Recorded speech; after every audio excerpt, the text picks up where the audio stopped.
Man, it's great to see you. Congratulations. Thank you. Good to see you. Good to see you. You had a premiere at South by Southwest down the street from us in Austin, and everybody is loving it, including myself, who just saw it last night. I slept with the lights on. I'm terrified. I've talked to you before, so we've gotten to know each other. You got a lot going on up there. Thank you. It's not as much as you would think. Really? I put it all out there. Now I'm serene. Now I'm at peace. When did you start working on this?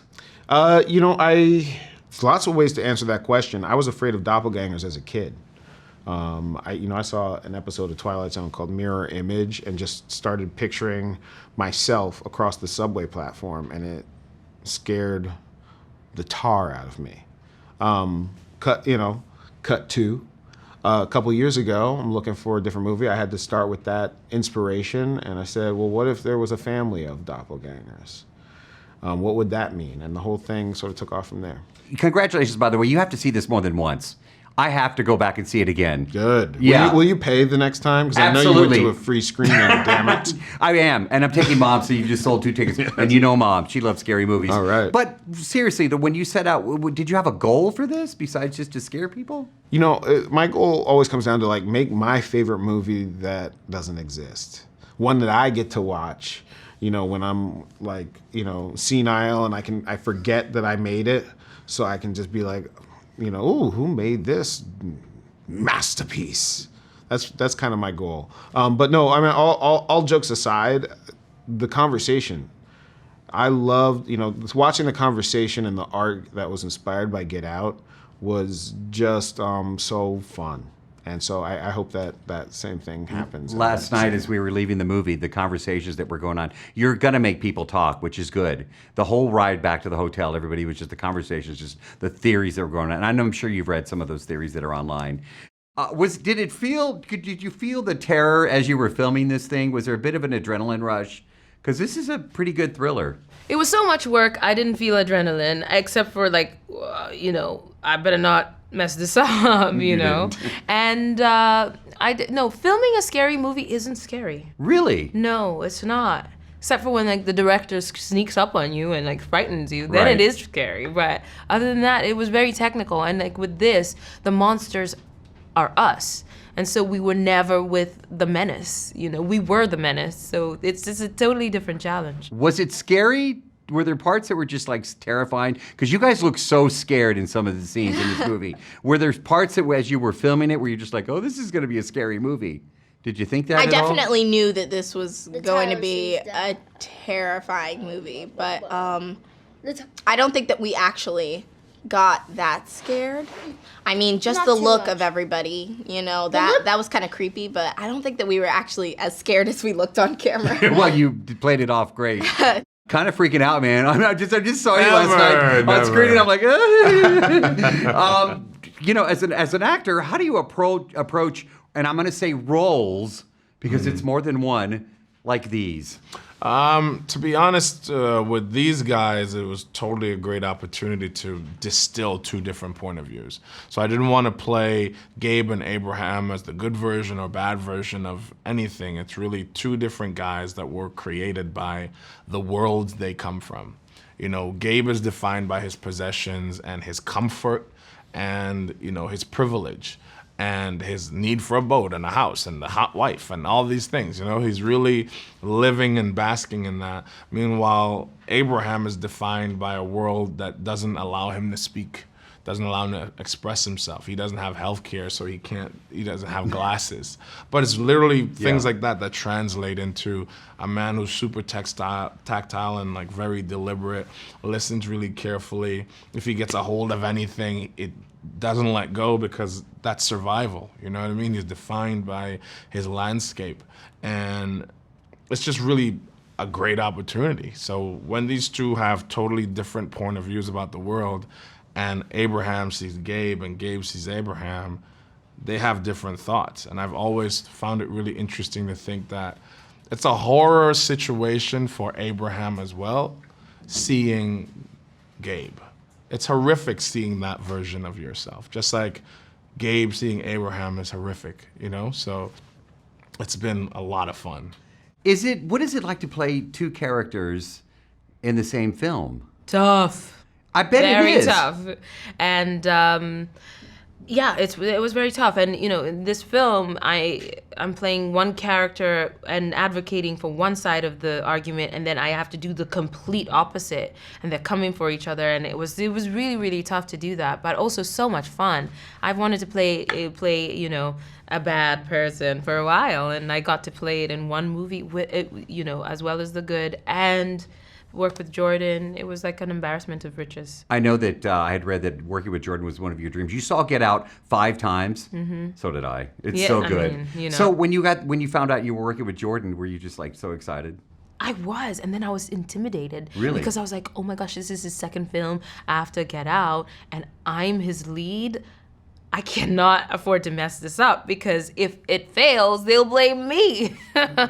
Your facial expressions too, I think, are another character. You really, I mean, you've seen the poster, just things that you do with your face are just incredible. Was that one of the more challenging things about playing these characters? Well, the face, no. I mean, it was about finding the ways in which they were different and making sure that they felt like two distinct people. I had to work quite mathematically, you know, to figure out who these people are, because they both had to live in my head, you know. And you know, for Adelaide, she has a history in dance, and I had to take ballet classes. That was no easy feat. And then with Red, I had this voice that I was working on, and her physicality. Jordan described her as being queen and cockroach. And so having the stillness of a queen and the scurry of a cockroach, you know, with things that I was working on and stuff like that. And then just the dark places I had to go for both characters, you know, all of that made the facial expressions are a result of all of that. That's a lot to take in. What are you afraid of? What scares you? Well, I put most of it on screen, to be honest, but there are, you know, I'll give you 2 answers that are in this movie in some form. One is the open water at night. You know, as you know, I have an extended scene in a dark lake. That is terrifying to me, because what's around? No, I'm uncomfortable with that. Second one is cockroaches. Grew up in New York City. These cockroaches that come in, they're like still, and then like you take a step this way and those are like, that's nope. Don't come to Houston then in the summer. We name them. They're actually pets. Yeah. They're big and they fly. Does anything scare you? Butterflies. Me too. Really? I'm not even. Oh my I have God. witnesses in this room that can attest to that. Yes. No, can I tell you right now? You know, like those places where you walk in and they fly and they land. You have no idea where they're going. No. And then they got that dusty stuff on their wings. People make fun of me for that. Oh, I'm so glad that I have someone. There's to a share butterfly this weird center in thing. Houston. I will not go into. No. Oh no, there's one in Mexico too, and everyone's like, "It's so pretty." No. I asked Lupita that question. We have the same fright. What is it? Butterflies. You do, huh? Dude, I can't go into those like butterfly centers. I'm terrified of them. I watch them through Yeah, the glass. well, no, I can imagine. Yeah, I wouldn't go into a cockroach center, that's for sure. I don't know if they have those. Anything Blood. scare you? Blood? Blood. Okay. I just can't handle. I'm okay with blood, but I think maybe I like think blood on the neck. Like if someone was stabbed in the neck and still was crawling and walking, yeah, that's so just, Kitty Tyler. Yeah. But Yeah, that's pretty terrifying. yeah. But I don't know, maybe rats. I hate and I live in New York City and I hate rats. Oh gosh. Do you want to hear something funny? I just asked Lupita that question. She's afraid of the same thing I am, butterflies. Butterfly. What? Yeah, Really? dude. Butterflies terrify me. I can't go into those butterfly centers where they fly around. Seriously? Seriously. And when Lupita said that, I was like, this is hilarious, because I thought I was the only Wait, one. why butterflies? Because I don't want them to land on me, and dude, I'm thinking about it. I'm freaking out. Did you know that if you have an They open feel wound, weird. then a Yeah, butterfly they do feel will weird. They feel you know, kinda suck your weird. blood? You know, that's 6 legs on your on See? your hand. It's scary. I get it though, but Okay, the Butterflies? only reason they're not scary is because they look very beautiful. they look so pretty. They're the beautiful creatures. think They're so. beautiful through a window. What do you say? People are calling you the next Hitchcock. What is your reaction to that? He was kind of a creep, right? He was kind of creepy. But that's a compliment. No, of course, on the artistic level, I love being compared to, you know, the man who brought me Psycho, The Birds, Rear Window, Vertigo. He's the greatest.